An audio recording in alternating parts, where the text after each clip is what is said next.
Welcome to the Salmon Runs YouTube. Enjoy the video.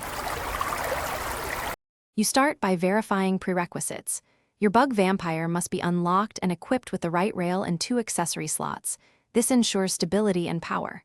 Once done, position yourself on a flat, open track section, not near NPCs so the entity won't be interrupted. Make sure to save your game and set a nearby spawn point. That way, if something fails, you can quickly retry. Now approach the target rail slowly, keep your camera steady, and prepare to engage the device's activation sequence. You engage the bug vampire by doing a quick tap to latch, then hold to initiate sustained drain. This dual technique gives you control over pull strength. While it's active, monitor the energy bar closely and keep distance management in mind, because overpulling will attract stronger enemies. Use short bursts to tether loot or components, then reposition between bursts to avoid stalling.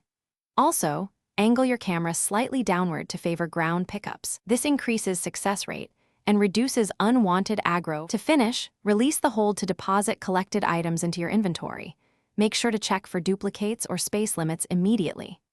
If the bug vampire becomes stuck or fails to latch, reload the save you made earlier or move to a different rail segment and retry. Often a short reposition fixes the issue.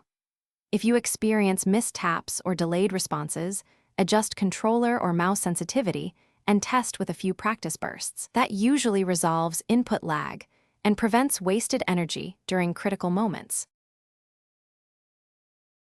Thanks for watching. Consider subscribing if we helped you.